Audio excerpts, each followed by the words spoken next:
The big reveal, we gotta use matrices to solve systems of equations. So, like I said in previous videos, we are using inverses, we're using determinants. Well, you need a determinant um, in order to have an inverse.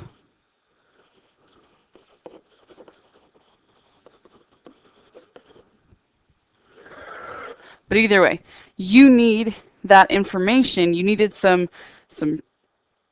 other information first before we could get into solving systems of equations. So to start off with, let's say that I were to have 4x minus 12y equals 7, and then my other one is 1x plus 6y equals 9. So there's a bunch of different ways that you can solve systems of equations.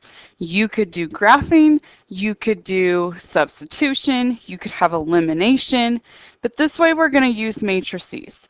Personally, I like this way better just because it eliminates the process of error because you're typing everything just right into the calculator.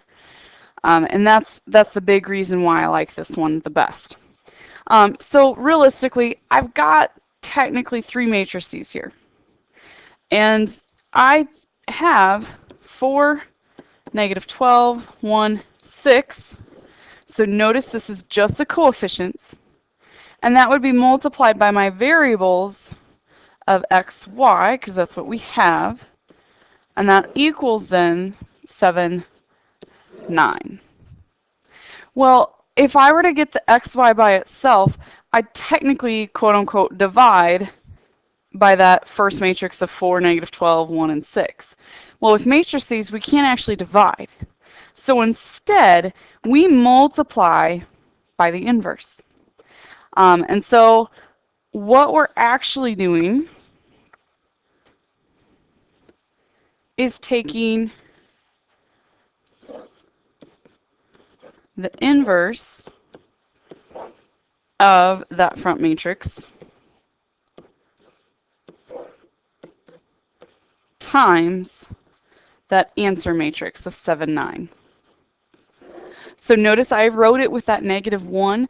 I could do this by hand using, your inverse matrix form where you do the 1 over to the determinant. And in this case, I'm going to just because I want you to see how this actually works. And so this is going to be a lot easier on your graphing calculator because you would be done at this line here and you would just be typing that right in. But for example purposes, we're doing it by hand. So I need to find the inverse then of that 2 by 2 matrix. So remember that it's 1 over our determinant. Our determinant, we have 4 times 6 minus 1 times negative 12. So realistically, we have 24 plus 12 to give us that 36. Our matrix, remember, the diagonals switch. The right to left diagonals, they become opposites. So I've got this set up in terms of my inverse.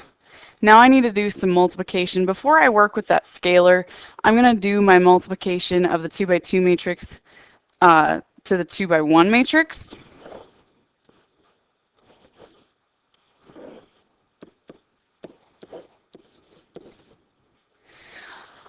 So we're going to end up with a 2 by 1 based on coordinates here. So technically I've got 6 times 7 and then plus that 12 times my 9. And remember, we're doing, since it's a 2 by 1, it's row 1 by column 1. So that gives me 150. So then the next one would be row 2 by column 1. So I'd have negative 7 plus 36 to give me 29. So keep going here, and I'd multiply out by that scalar.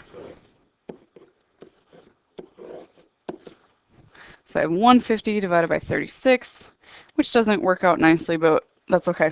So we have 25 over 6, and then the other one is going to be 36 over 29. So what this means when I plug in 25 over 6 into the x spot into my original equation and 36 over 29 into the other equation, and that's going into both this equation and this equation. If I plug those two x and y values in that I found, if I plug them in there, it makes both statements true. Okay, so that's how we solve our system of equations. Go back down so you can catch that if you need to. Let's go with another one, but this time we're just going to type it right in. Like I said, I just showed you that one by hand. You didn't need to do it by hand, but it'll work out a little bit better this time.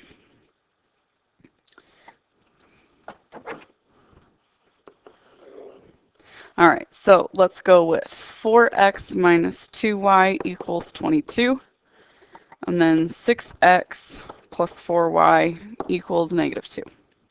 So my first matrix is the 4, negative 2, 6, 4. I'm still dealing with x and y. I should have done a 3 equation matrix. Ooh. Oh well. And then 22, negative 2. All right, so I multiply by my inverse.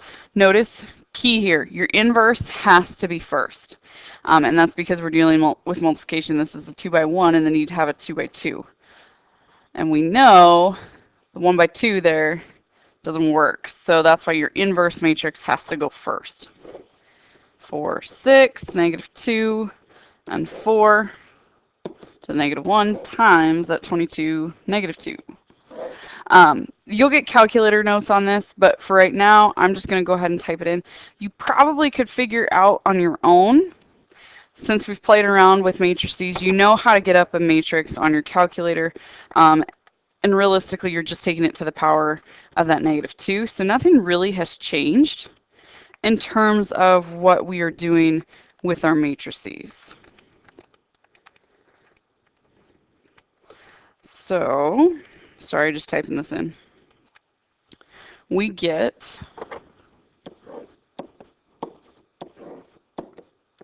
3, negative 5 as my x and my y. So like I said, you just plug that right in. There will be times if you have a 3 variable matrix, it's the same setup. You'd have 3 equations then. Just be cautious if there isn't a variable shown. That means that you got to plug a 0 in. That's my only tidbit. Otherwise, this is pretty straightforward, and it's stuff that we've done before. It's just a new setup.